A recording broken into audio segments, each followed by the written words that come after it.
Sayın Atatan YouTube kanalımızın izleyenleri, Türkmenistan gündemi haber bültenimize hoş geldiniz. Bültenimizdeki haber başlıkları: Türkmenistan Devlet Başkanı Ekonomik İşbirliği Örgütü zirvesine katılacak. Aşgabat, UNESCO Yaratıcı Şehirler Ağı'na dahil oldu. Son haberimiz: Çalık Enerji, Türkmenistan'da dev elektrik santrali inşa edecek. İlk haberimiz: Türkmenistan Devlet Başkanı Ekonomik İşbirliği Örgütü zirvesine katılacak. Türkmenistan Devlet Başkanı Serdar Berdimuhamedov, Ekonomik İşbirliği Örgütü'nün 8-9 Kasım'da Taşkent'te yapılması planlanan 16. zirvesine katılacak. Türkmenistan Bakanlar Kurulu Başkan Yardımcısı ve Dışişleri Bakanı Raşid Meredov bunu Bakanlar Kurulu toplantısında duyurdu. Meredov'un belirttiği üzere bu sene Ekonomik İşbirliği Örgütü'nün zirvesine Türkmenistan başkanlık ediyor. Başkanlık dönemi için Ekonomik İşbirliği Örgütü alanında ticaret, ekonomi, yatırım, ulaştırma, lojistik, enerji alanlarının yanı sıra kültürel ve insani alanlarda karşılıklı yarar sağlayan ortaklığın geliştirilmesine amaçlayan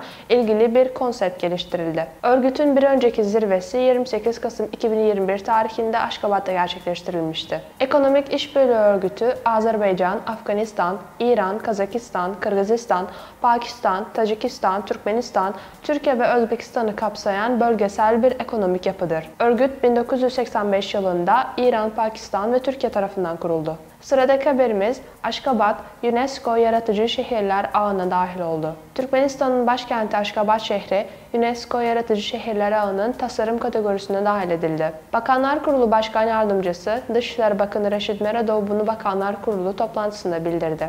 İlgili karar 21 Ekim Dünya Şehirler Günü'nde Paris'te bulunan UNESCO Genel Merkezi'nde alındı. Bu yasal statü, modern uluslararası kentsel eğilimlere uygun olarak gelişmesiyle bağlantılı olarak Türkmenistan'ın başkentine verilmiştir. Bilindiği üzere bu yönde çalışmalar 2021 yılında başladı ve Türkmenistan tarafından ilgili yapılar, komiteler ve UNESCO'nun uluslararası uzmanlarıyla birlikte yürütüldü. UNESCO Yaratıcı Şehirler Ağı, yaratıcılığı sürdürülebilir kentsel gelişim için stratejik bir itici güç olarak tanımlayan, şehirler arasındaki işbirliğini teşvik etmeye amaçlayan küresel bir girişim.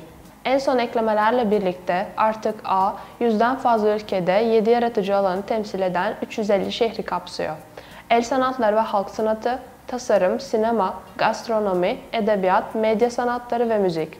Son haberimiz: Çalık Enerji, Türkmenistan'da dev elektrik santrali inşa edecek. Türkmenistan Devlet Başkanı Serdar Berdimuhamedov, ülkenin Balkan elinin Türkmenbaşı ilçesinde, yani Hazar Denizi'nin Türkmen kıyısında 1574 megawattlık elektrik santralinin temelini attı. Söz konusu dev enerji santrali, Çalık Enerji Türk şirket tarafından inşa edilecek. Santralde Amerikalı General Electric firmasının ürettiği doğal gazla çalışan 4 gaz türbininin ve 2 buhar türbininin bulunacağı kaydedildi. Hazar kıyısındaki santralin Mayıs 2027 tarihinde devreye alınması planlanmakta. Türk şirketi Çalık Enerji tarafından inşa edilecek. Geçtiğimiz hafta Türkmenistan Devlet Başkanı ile Türk mevkidaşı Recep Tayyip Erdoğan arasında yapılan görüşmelerde Türkmen elektriğinin 3. ülkeler üzerinden Türkiye'ye sağlanması olasılığı da görüşüldü. Bu bağlamda taraflar söz konusu santralin bunun için gerekli fırsatları yaratacağını kaydetti. Devlet Başkanı ayrıca Mari Ahal Enerji nakil hattının açılışı ve Türkmenbaşı Petrol Rafinerisi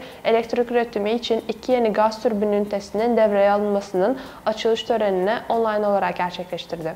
Sayın Atatan YouTube kanalımızın izleyenleri, Türkmenistan ile ilgili Türkçe haberlerimizi atatanturkmenistan.com haber sitemizden takip edebilirsiniz.